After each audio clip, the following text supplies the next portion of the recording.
News street संवाददाता निखिल शर्मा ने UP सरकार में मंत्री ओपी राजभर से खास बातचीत की है और इस दौरान उन्होंने समाजवादी पार्टी पर हमला बोला और कहा कि समाजवादी पार्टी झूठ बोलने में माहिर है।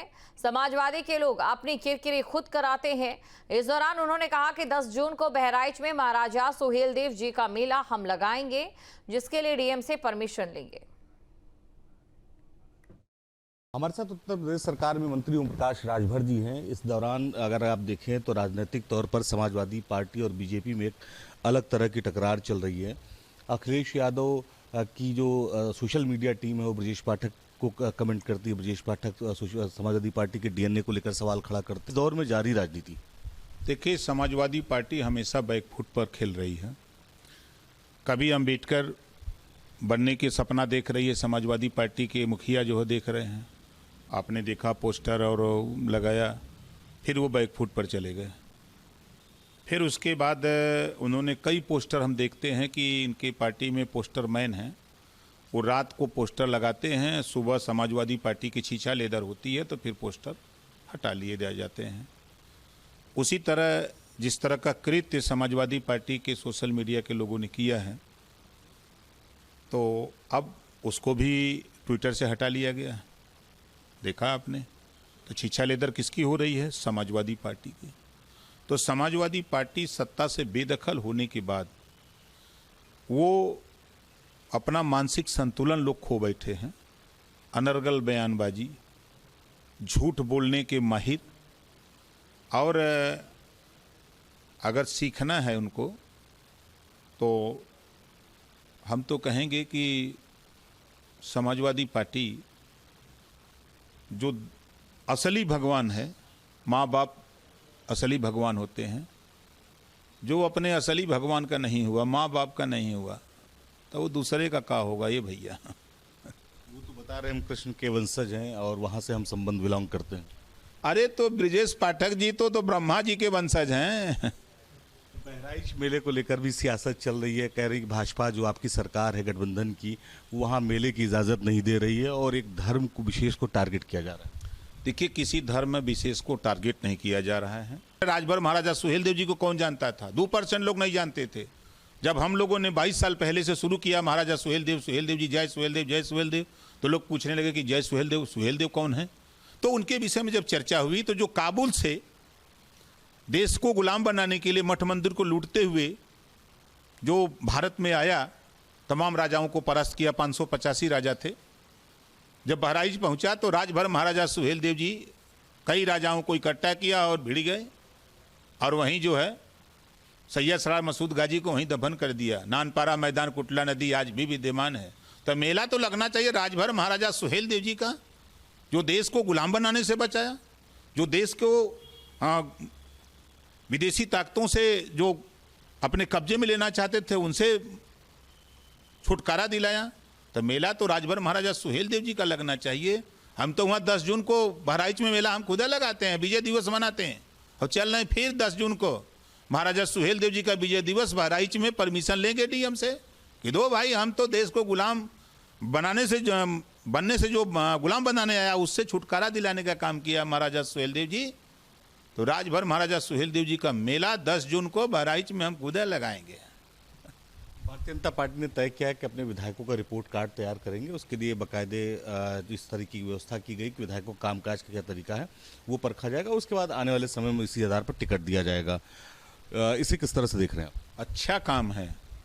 जो विधायक जनता के बीच में जनता ने चुन के भेजा है, जनता का काम जनता के बीच में जो लोग किए हैं उनका अपना रिपोर्ट तैयार कर रही है। उनकी पार्टी का अपना काम है, अच्छा काम कर रहे हैं, यही होना भी चाहिए। धन्यवाद हमसे बात करने के लिए। हमारे साथ उत्तर प्रदेश सरकार में कैबिनेट मंत्री ओम प्रकाश राजभर थे। लखनऊ से बुढ़े समित सिंह के साथ निखिल शर्मा, न्यूज स्टेट उत्तर प्रदेश। और चलिए अब बात करेंगे बड़ी खबर की, जहां मुरादाबाद में पाकिस्तानी जासूस की गिरफ्तारी। यूपी एटीएस ने शहजाद नाम के जासूस को गिरफ्तार किया है। कई बार पाकिस्तान जा चुका है आरोपी शहजाद। आईएसआई के एजेंट से शहजाद के संबंध है। सूत्रों के हवाले से खबर, यूपी के रामपुर का रहने वाला है आरोपी शहजाद। ये बड़ी खबर। तो यूपी एटीएस ने पाकिस्तान के लिए जासूसी करने के आरोप में शहजाद नाम के युवक को मुरादाबाद से गिरफ्तार किया है। शहजाद रामपुर के टांडा का रहने वाला बताया जा रहा है। शहजाद पर भारत पाकिस्तान सीमा के रास्ते तस्करी, पाकिस्तानी खुफिया एजेंसी ISI के लिए जासूसी और देश विरोधी गतिविधियों में शामिल होने का आरोप है। शहजाद कई सालों से चोरी छिपे भारत और पाकिस्तान के बीच कॉस्मेटिक, कपड़े, मसाले और अन्य सामान अवैध रूप से सीमा पार ले जाता था। इसकी आड़ में वो जासूसी भी कर रहा था। जांच में पता चला कि शहजाद के ISI के एजेंट से गहरे संबंध थे और वो भारत की गोपनीय सुरक्षा जानकारी उन तक पहुंचाता था। इसके अलावा वो ISI के इशारे पर भारत में उनके एजेंट्स को धन उपलब्ध भी कराता था और भारतीय सिम कार्ड भी मुहैया करवाता था। तो देश विरोधी गतिविधियों में शामिल था। ATS का एक्शन और ISI एजेंट गिरफ्त में कई सालों से इसका पाकिस्तान आना जाना लगा रहा। ISI को खुफिया जानकारी लीक करने का आरोप है शहजाद पर। इतना ही नहीं, देश में सक्रिय स्लीपर सेल को पैसे उपलब्ध कराया करता था। ISI के एजेंट्स का भारतीय सिम उपलब्ध भी कराए गए हैं। मुरादाबाद से ISI एजेंट को गिरफ्तार कर लिया गया है। तो मुरादाबाद से इसे गिरफ्तार किया गया है, जो कि पाकिस्तान के लिए चोरी छिपे जासूसी का काम कर रहा था। और नोएडा में फिर साइबर ठगी का मामला सामने आया है। मनी लॉन्ड्रिंग का डर दिखाकर निशाना बनाया गया। ड्रग्स, विदेशी करेंसी और प्रतिबंधित सामान भेजे जाने का डर दिखाया है। साइबर क्राइम की टीम ने केस दर्ज कर जांच शुरू कर दी है। नोएडा में एक बार फिर से साइबर ठगी का मामला सामने आया है, जहां पर मनी लॉन्ड्रिंग का डर दिखाकर निशाना बनाया गया। तो मनी लॉन्ड्रिंग का डर दिखाकर निशाना बनाया गया है। ड्रग्स, विदेशी करेंसी भेजे जाने का डर भी दिखाया गया है। तो साइबर क्राइम की टीम ने केस दर्ज कर अब जांच शुरू कर दी है।